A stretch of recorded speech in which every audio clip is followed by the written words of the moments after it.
Tim Carter, AskTheBuilder.com, and I'm here at a new home construction site. It's actually my daughter's new home. And I want to show you something about stairs and how stairs can make a turn and the different options that you have. You know, they're called winders. So let's take a look. Oh, before we go any farther, I want to apologize for some of the loud pops. It's a really windy day here, and the rough window and door openings are covered with plastic, and they're kind of popping back and forth from all the wind. Let's take a look at the steps.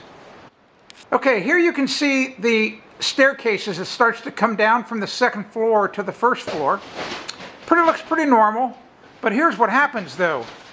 If it keeps going, it's going to run into this wall right here. So it needs to make a 90-degree turn, and then it needs to come down the rest of the way, like right here, to the first floor. Sorry about that bright sunlight. There's not much I can do about that. So the way that you make a turn on a set of steps like this is you can put in a winder or two, or even three. So think about that. That's what circular staircases do. You know, they just kind of make a turn.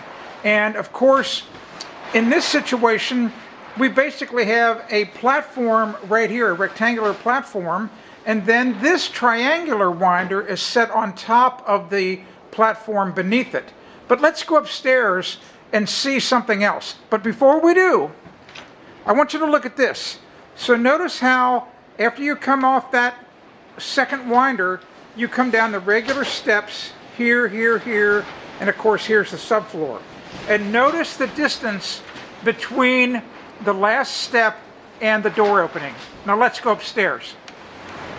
Okay, here I am. I'm now on the second floor looking up a second set of steps that is stacked directly on top of the staircase below.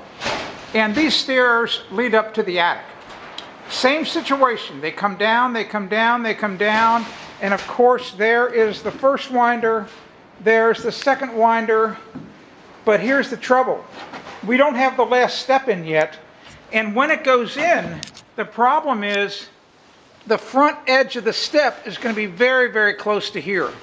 So how could you make it that it actually ends here? Really pretty simple. These two winders, this is actually a 45-degree angle cut across this platform.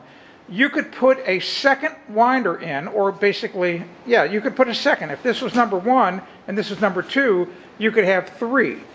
And what it is, instead of two 45-degree angles, you would have three 30-degree angles to make that turn. And what would happen is, this platform here would become lower. So it's really an easy way to solve this problem. And that's probably what the carpenters are going to do here on my daughter's job. So it's really that simple.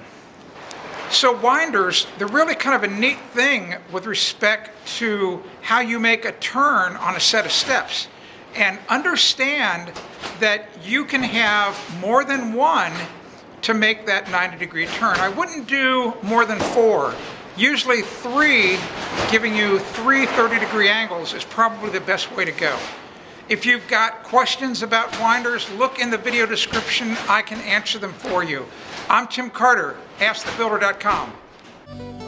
If you want to discover more home improvement tips, go to AskTheBuilder.com.